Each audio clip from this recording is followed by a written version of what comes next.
Ciao, bentornato, bentornato su questo canale. Se invece sei nuovo, ti do il mio benvenuto. Sono Virginie, un interior designer e mi occupo di case che rappresentino al 100% chi deve viverle, dalla consulenza all'intero processo di ristrutturazione.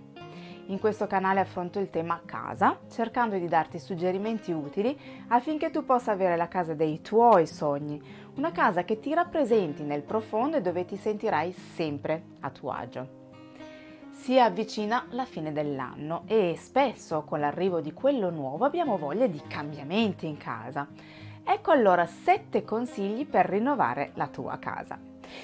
Prima di cominciare però, se ami tutto quello che riguarda l'argomento casa e non lo hai ancora fatto, ricordati di iscriverti al mio canale per avere altre informazioni su questo tema. Metti un bel like al video e partiamo.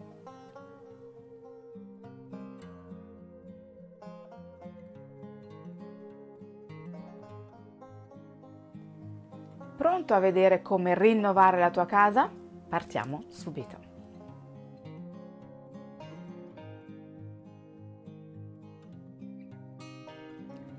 Sì, capisco che non sia proprio il più bello dei consigli, ma fare ordine è davvero il primo passo per rinnovare casa. E con fare ordine non intendo solo quello visibile a tutti, cui probabilmente non avrai bisogno, ma proprio di andare in fondo rovistando negli armadi e nei cassetti.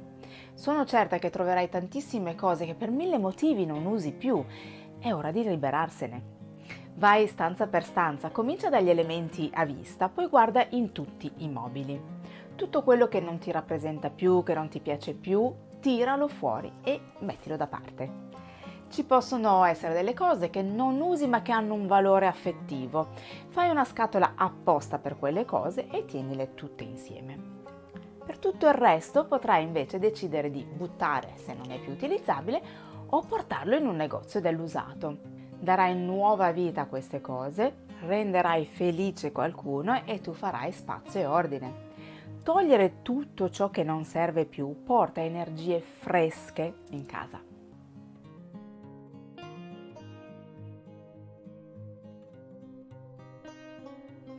L'ho già detto altre volte, alle volte non ci rendiamo conto che ci sono altri modi di sistemare i mobili e alcuni di questi potrebbero risultare anche più funzionali. Prova a fare degli spolstamenti e male che vada rimetterai tutto come prima.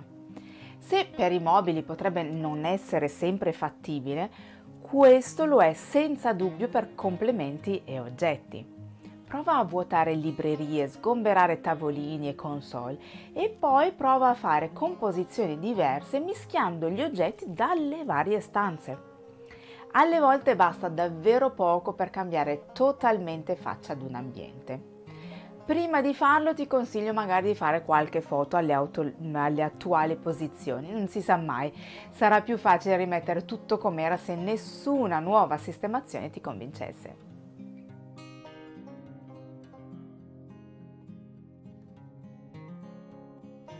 Nel mettere in ordine e spostare mobili e complementi, dai un'occhiata anche ai quadri che hai appeso alle pareti.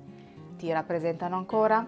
Stanno ancora bene con un'eventuale nuova disposizione di mobili e complementi?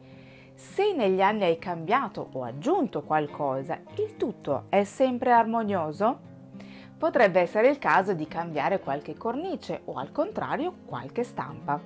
Magari è bene averne meno o magari manca qualcosa. Insomma, cerca di guardare il tutto con occhi critici e non solo con il cuore. Spostare e cambiare anche questo tipo di decorazione è sicuramente un ottimo modo per rinnovare casa.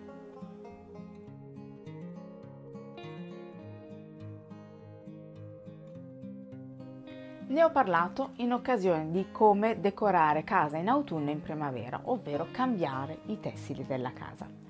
In primis le fodere dei cuscini decorativi di divano e letto. È veloce da fare, tendenzialmente poco costoso e i ricambi non prendono troppo spazio negli armadi o nei cassetti.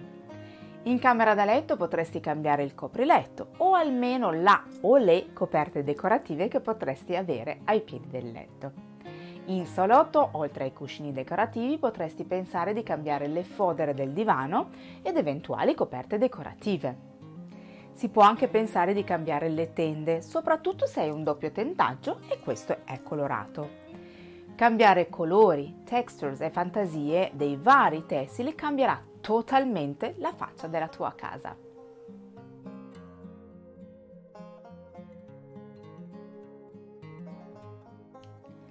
Un altro modo per rinnovare la tua casa è dare una bella rinfrescata alle pareti.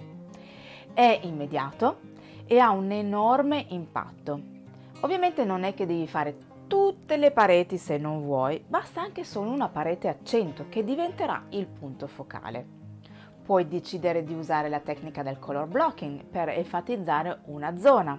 Se non sai di che cosa sto parlando, trovi il video qui e ti lascio il link in descrizione. Se hai già le pareti colorate, puoi pensare di cambiare colore a qualcuna di queste per creare magari un piccolo contrasto. Fare questo è semplice e non troppo costoso, ma farà una grande differenza. E che fare se non ami i colori? Beh, basta cambiare il bianco. Eh sì, perché come ho spiegato qualche tempo fa, si fa presto a dire bianco. Oltre al bianco puro, esistono almeno 150 sfumature di bianco e credimi, possono fare una grande differenza nel rinnovare i tuoi ambienti.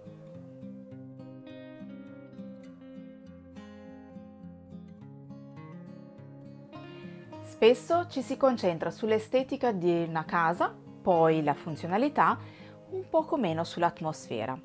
Io sono convinta che funzionalità e atmosfera siano le prime due cose a cui pensare.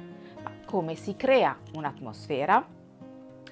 Una cosa a cui non si pensa troppo è che i profumi hanno un impatto incredibile su di noi. Ti faccio un esempio banale. Come ti senti quando entri in una panetteria con un buon profumo di pane appena sfornato? O in un bar con un ottimo odore di caffè? Pensa a tutte quelle volte che, anche se di corsa sei stato colpito dal profumo che usciva da un negozio o da un ristorante e hai chiuso gli occhi per respirarlo a fondo.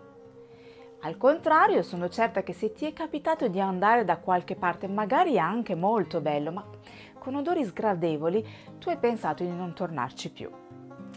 I profumi che ci piacciono aiutano a stare bene e anche a rilassarsi. Quindi usa diffusori e candeli in giro per la casa, vedrai che differenza. Anche la musica ha un enorme potere sul farci stare bene in un ambiente. Qualunque attività tu stia facendo, avere un po' di musica in sottofondo sicuramente potrà essere super utile. Creati delle playlist da utilizzare a seconda del momento. Potrebbe essere musica classica o comunque calma se hai bisogno di rilassarti o di concentrazione.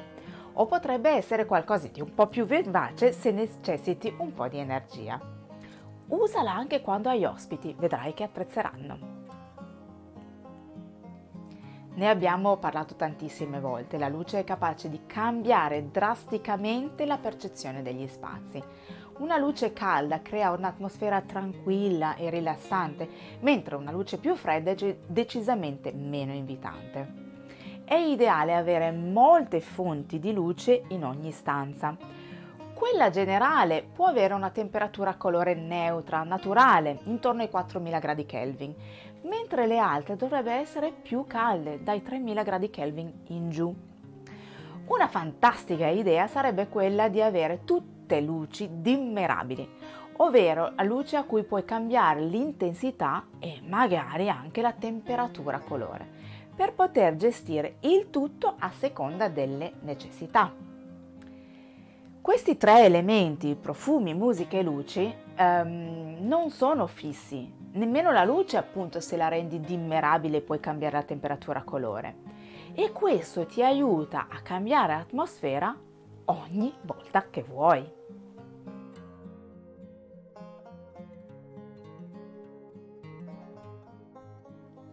Un altro suggerimento per rinnovare la casa è quella di cambiare le maniglie. Puoi cambiare quelle delle porte di casa, delle finestre, ma anche quelle dei vari mobili. Quelle dei mobili in particolare si trovano anche a prezzi super accessibili. Le maniglie sono piccoli, grandi dettagli che possono fare una grandissima differenza e potranno completamente cambiare la faccia alla tua casa. Spero che questo video ti sia stato utile e ti sia piaciuto. Nel caso fammelo sapere con un bel like e nei commenti. Sentiti libero di condividerlo con chiunque tu pensi possa essere interessato, ne sarò onorata e mi aiuterà a far crescere il canale.